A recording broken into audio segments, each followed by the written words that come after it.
I'm gonna try and get through the rest of the questions I got on Instagram.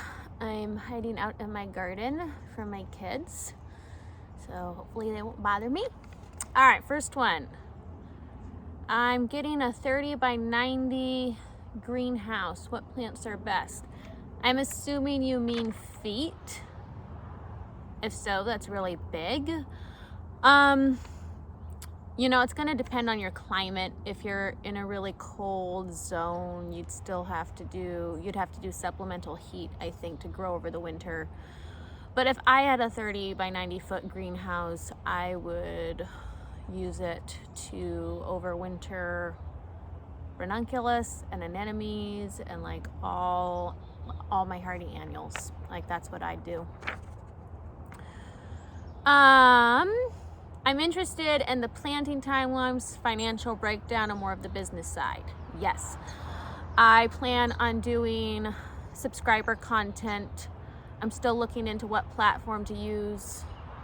I know YouTube has like a paid version, or there's Patreon, but that's coming soon, and it's not going to be a lot, like maybe $8 a month. But I want to get into more of that with those of you that are interested in that side of things, and like offer basically an in-depth look at what I make, how I do things, what I grow, etc. Number 3, I watched the reel on tulip bulbs. What do you do next? I just leave them. I get a lot of questions on whether I water them. No, I don't. I get a lot of rain here during the winter and fall, like very consistently, so I don't water them. But if you lived in a dry area, yeah, you would want to water them probably like once a week, and especially when they start growing in the spring, you need to water them if you want tall plants and blooms, because lack of water will cause them to bloom they'll be very short. So definitely water them in the spring if you don't get rain. I get so much that I just don't I don't water really anything until summertime. How deep and in what direction do you plant tulip bulbs? I plant them with a little point up, and it's recommended that you do 6 inches deep, and I'm about there. Like 5 to 6 inches is how much dirt I make sure is on top of them. Another question. I'd love to start a flower farm, but no clue where to source things in Ireland. I can't help you there, I'm afraid.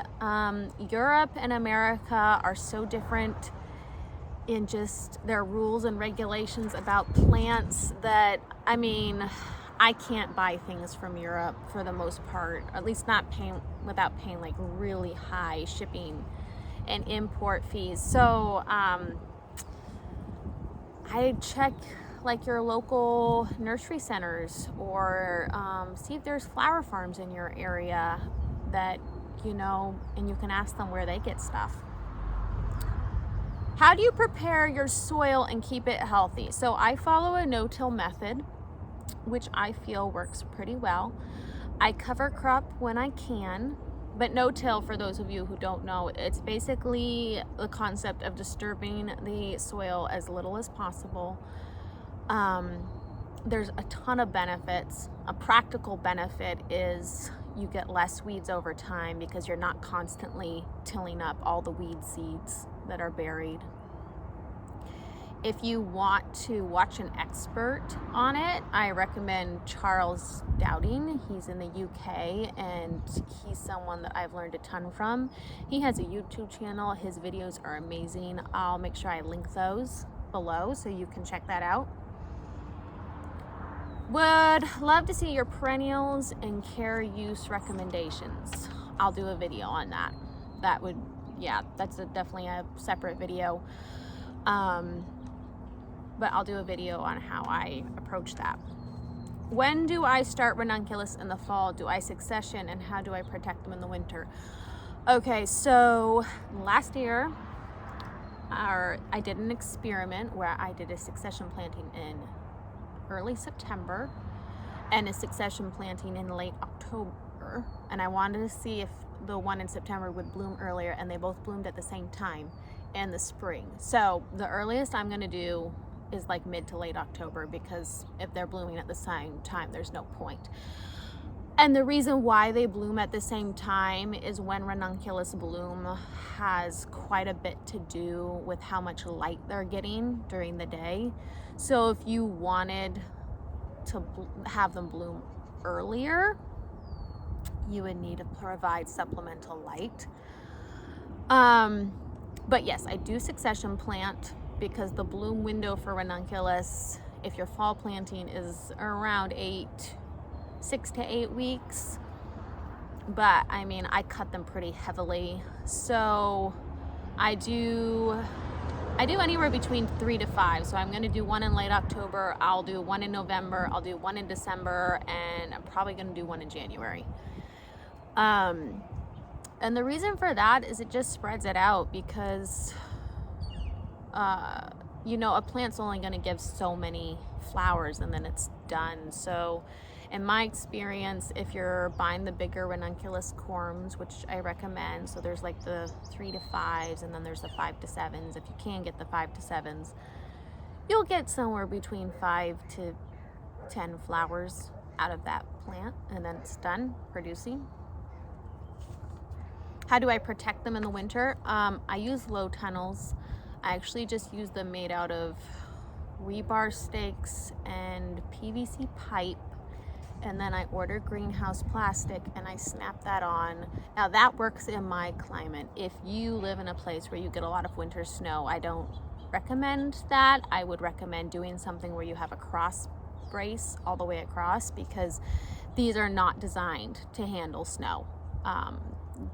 We don't get a lot of snow here, and the few times we do, it's pretty time intensive, because I have to go out every 2 hours and brush them off to make sure they don't collapse. But I'm willing to do that because we just don't get a lot of snow here. But if I lived in a place where we got consistent snow, I would make sure that they were built to handle a snow load. Saving Zinnia and Snapdragon seeds that are true to parent. My understanding of snapdragons is that they don't cross-pollinate. I could be wrong on that, but I think that if you just save snapdragon seeds from the plant that you want, you will get what you want next year. Zinnias are different. Zinnias definitely do cross-pollinate.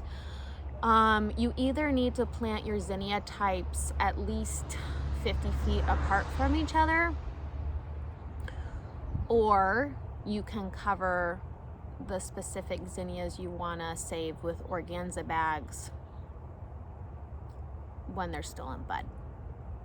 Or you can create separate isolation tents for each of them, which, you know, that's a lot of work. How big is my farm? So my total property is 1/2 acre. That includes my house, that includes outbuildings, that includes my driveway, that includes, you know, everything that comes with a house. Actual growing space is probably around 7,000 square feet. I'm gonna sit down and figure out exactly how much it is, but I'd say that's probably a good estimate, maybe a little bit less. How much space do I have to grow flowers? 6,000 to 7,000 square feet. Bed flipping for seasons. What plants do I pair together? So one of the things about growing on a small property, and is a mindset that you kind of just have to embrace if you want to be a cut flower farmer, is you gotta, well, there's a plane. You gotta be willing to just flip beds quickly. If a crop isn't producing anymore, if a crop is failing, you tear it out, you plant something else in. You do not give it time. You know, you pretty much, yeah, like, you know, sometimes I'll try and save it, but if it doesn't look like it's going anywhere, it's out and something else is going in, because your space is limited. And that's why, like, I don't save my ranunculus corms anymore, and I don't save tulip bulbs. And I get a lot of questions on that, and a lot of people view that as wasteful. And, you know, if you're a gardener, yeah, it is wasteful. But when you're growing to sell flowers, it's a completely different mindset. It's a completely different way of thinking about things. And I just simply, I don't have the space to gamble on a crop that I don't know is going to produce. Like if I don't know, like with a 90% accuracy that it's going to produce and it's going to give me money, then it's a waste. It's a waste for me. And so you just have to change your mindset and be ready to flip beds and, you know, think about growing differently. I'll do another video on how I pair plants. But I think like the basic principle behind it is I think about height. So I try and just plant plants that are the same height if I'm doing multiple ones in a bed, so they're not shadowing each other out. Or I think about how the sun goes across the sky on my property, and I would plant taller plants so that when the sun moves across the sky, they're not shading the smaller plants in front of them. So that's just going to be super dependent on your own property and how it lies and how the sun moves. But that's how I think about it. My favorite Floret cut flower seeds, I pretty much just buy their crests. The emerald bead crest and the dragon crest. Those are my two favorite kinds, and I can't find them anywhere else. And Floret seeds are great, but if you want to save money, I found that Johnny's Selected Seeds has almost all the same varieties and it's cheaper. So that's kind of my go-to. But I mean, I'm also buying more seeds than probably the average person. So if you only wanted a packet, yeah, Floret's good. Dahlias are often the first to fade in bouquets. Do you bother with varieties that have a low vase life? I don't. I mean, yes, all of them just in general have a low vase life. Dinner plate, the big varieties tend to have like the lowest. I mean, 2 days is pretty normal. And I just don't grow those, except for a few that I like the cafes. I grow those. But I mean, I grow for a cut flower market, and I try and go for like the ball varieties because those last longer. And they're honestly, I feel like they're more prolific too. Like a lot of them, you know, really pump out the blooms. So also dinner plates, like apart from the low vase life, they're really hard to design with. If you've ever tried to stick a giant bloom into a bouquet, it's difficult. It's difficult to make it seem balanced. So I don't go that way. That being said though, I think it depends on your market, because I know a flower farmer and she said that all of her dinner plates when she goes to farmers market are the first to go because people just think they're so amazing, and she tells them that they might only last 2 days, but it doesn't matter and they want them. So, you know, at the end of the day, grow what you want and then find a market for it. If I could only grow one type of dahlia, which one would I grow? Oh man, don't make me choose. I don't know. I mean, I love peaches and cream.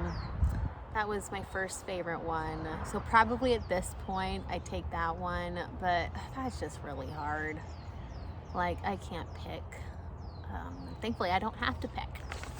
All right, so that's a bunch more of the questions. I have a few more that I'm going to do another video on because I'm trying to keep these videos not too long. So I will get back to you with another video.